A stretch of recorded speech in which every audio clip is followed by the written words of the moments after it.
നമസ്കാരം. പെഹൽഗാം ഭീകരാക്രമണത്തിൽ കൊല്ലപ്പെട്ടവരിൽ ഫ്ലോറിഡയിലെ IT ജീവനക്കാരൻ ബിദൻ അധികാരിയും. കഴിഞ്ഞ ആഴ്ചയാണ് TCS ജീവനക്കാരനായ ബിദൻ ഫ്ലോറിഡയിൽ നിന്നും കുടുംബത്തിനൊപ്പം എത്തിയത്. തുടർന്ന് അവധി ദിവസങ്ങൾ ചെലവഴിക്കാൻ ഭാര്യയ്ക്കും 3 വയസ്സുള്ള മകനുമൊപ്പം കശ്മീരിലെത്തുകയായിരുന്നു. സന്ദർശനത്തിന് ശേഷം വ്യാഴാഴ്ച കൊൽക്കത്തയിലേക്ക് മടങ്ങാനിരിക്കെയാണ് ദുരന്തം. ഭാര്യ സോഹിണിയും മകനും കശ്മീരിൽ സുരക്ഷിതരാണ്. ഭാര്യ സോഹിണിക്ക് 3 വയസ്സുള്ള മകനുമൊപ്പം കശ്മീരിൽ അവധിക്കാലം ആഘോഷിക്കുകയായിരുന്നു ബിദൻ. ഏപ്രിൽ 16-നായിരുന്നു കുടുംബം കശ്മീരിലേക്ക് പോയതെന്ന് ബന്ധുക്കൾ പറയുന്നു.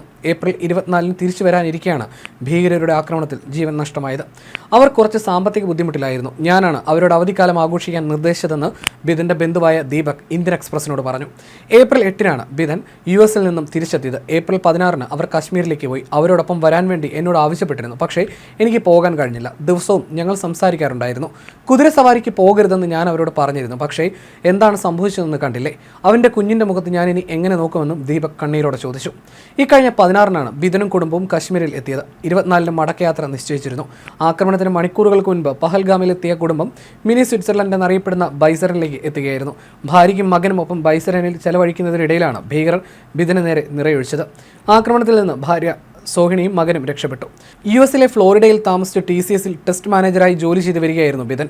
കൊൽക്കത്തയിലെ വെസ്റ്റ് ബംഗാൾ യൂണിവേഴ്സിറ്റി ഓഫ് ടെക്നോളജിയിൽ നിന്നാണ് BTech ബിരുദം നേടിയത്. മുൻപ് വെരിസോൺ, കോഗ്നിസന്റ് എന്നീ കമ്പനികളിലും ബിദൻ ജോലി ചെയ്തിട്ടുണ്ട്. അതേസമയം ഏക മകനെ നഷ്ടമായതിന്റെ വേദനയിലാണ് ബിദന്റെ മാതാപിതാക്കൾ. കശ്മീരിലേക്ക് തങ്ങളെല്ലാം കൂട്ടിക്കൊണ്ടുപോകാൻ അവൻ ആഗ്രഹിച്ചിരുന്നുവെന്ന് ബിദന്റെ പിതാവ് കണ്ണീരോട് പറഞ്ഞു.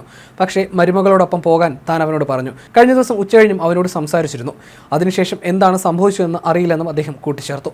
വാർത്തയറിഞ്ഞതിന് പിന്നാലെ TMC മന്ത്രി അനൂപ് ബിശ്വാസ് ബിദന്റെ വീട്ടിലെത്തി കുടുംബത്തെ സന്ദർശിക്കുകയും എല്ലാ സഹായവും ഉറപ്പു നൽകുകയും ചെയ്തു. വിവരം അറിഞ്ഞതിന് പിന്നാലെ ബംഗാൾ മുഖ്യമന്ത്രി മമതാ ബാനർജി സോഹിണിയുമായി സംസാരിച്ചു.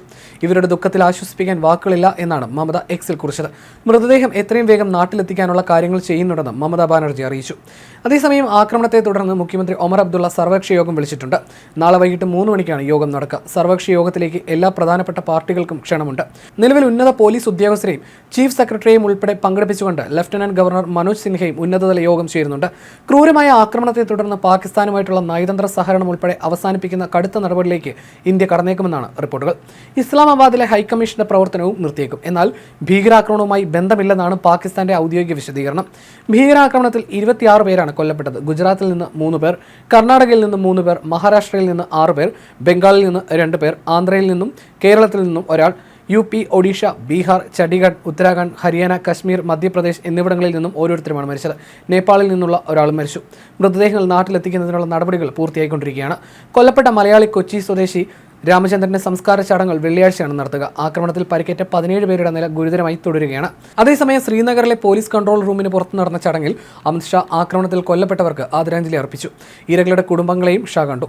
രാജ്യം ഭീകരതയ്ക്ക് മുന്നിൽ മുട്ടുമടക്കില്ലെന്നും ജമ്മു കാശ്മീരിലെ പഹൽഗാമിൽ വിനോദസഞ്ചാരികളുടെ കൊലപാതകത്തിന് ഉത്തരവാദികളായവരെ വെറുതെ വിടില്ലെന്നും കേന്ദ്ര ആഭ്യന്തരമന്ത്രി അമിത്ഷാ പറഞ്ഞു.